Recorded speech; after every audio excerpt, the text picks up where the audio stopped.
వేసుకొని చికెన్ కూర వండుకున్నారండి. ఇంకోండి చిక్కుడుకాయలు, చికెను, పచ్చిమిరపకాయలు.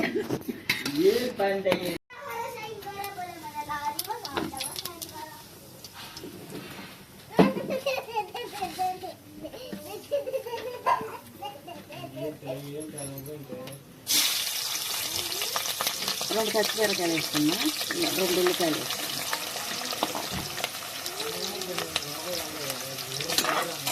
అలాగే కొంచెం జీలకర్ర వేసుకున్నా, కొంచెం కరివేపాకు వేసుకున్నా.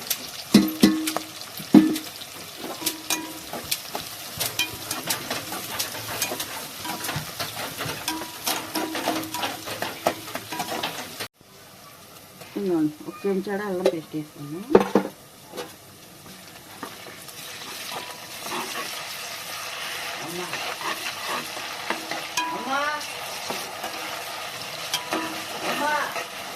చిక్కుడుకాయలు వేసేసుకున్నాం. చిక్కుడుకాయలు చూడండి శుభ్రంగా కడుక్కొని వేసేసుకోండి.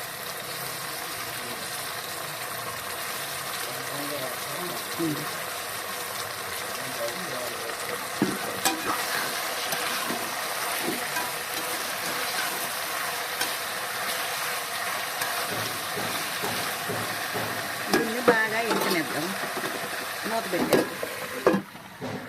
చిక్కుడుకాయలు వేగేలోగా దీన్ని మనం కొంచెం ఇవన్నీ వేసి కలిపి పెట్టుకుందాం 10 నిమిషాలు.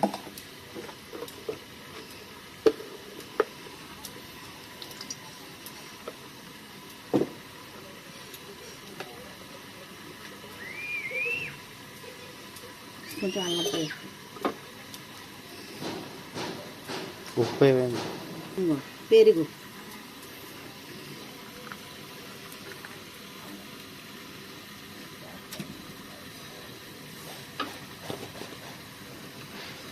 కొంచెం ఉప్పు వేస్తున్నాం ఎందుకంటే మళ్ళీ కూరలో వేస్తాం కదా మనం, అందుకని ఇవన్నీ కలిపేసుకుందాం. అయ్యేగి ఉడికేలోగా ఇది చక్కగా దీనికి పట్టేసిద్ది అనమాట. ఈ మసాలా అంతా దీనికి పట్టిద్ది. అప్పుడు ఈ అందులో చూసారా నానిపోయింది. ఆ కూర వేగేలోగా ఇది నానిపోయింది చూసారా. దీన్ని ఇప్పుడు ఇందులో వేసేద్దాం. చూసారా కూర ఎలా వేగిపోయింది చక్కగా. ఇప్పుడు మనం దీంట్లో వేసేద్దాం. ఇది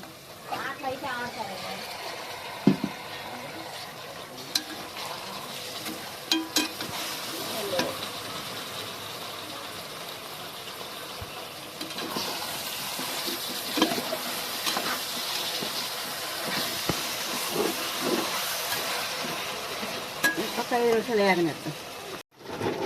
ఇంకోండి ఉప్పు వేస్తాం. ఆల్రెడీ ఇందాక చికెన్లో కొంచెం ఉప్పు వేసాం కదా, అందుకని సరిపడా దీనికి వేస్తాం.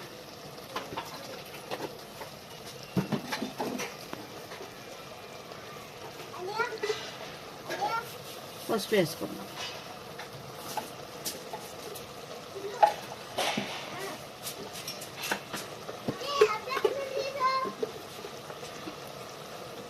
కారం 2 చెంచాలు వేసుకుందాం.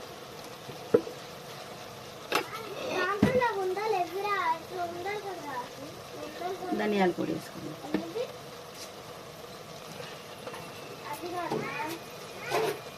గరం మసాలా పొడి మళ్ళీ పక్కన అనుకో.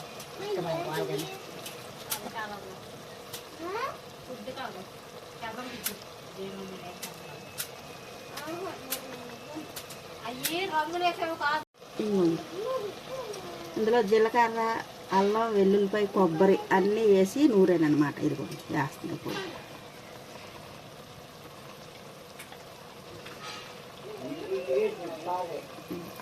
ఎండుమిరపకాయలు కూడా 4 వేసి నూరే.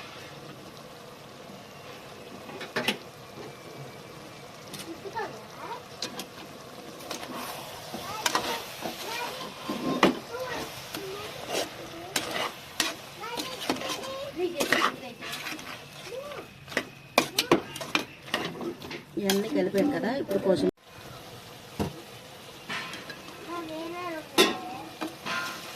ఇంటిపోయింది కదా. బాగా మసాలా పట్టేసింది. ఇప్పుడు ఇందులో కొంచెం నీళ్ళు పోసేసుకుందాం.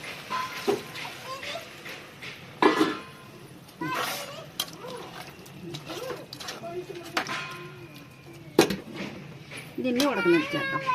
చూద్దాం ఎగిరిపోయింది. చూసారా, ఉడికిపోయింది చక్కగా కూర. చిక్కుడుకాయ చికెన్ కూర. చికెన్లోనైనా, రైస్లోనైనా, చపాతీలోనైనా, పులకాలం దేంట్లోనైనా తినొచ్చు ఈ కూర. చూడండి ఇది ఎంత బాగుంది. ఈ కూర మీకు నచ్చితే లైక్ చేయండి, సబ్స్క్రైబ్ చేసుకోండి.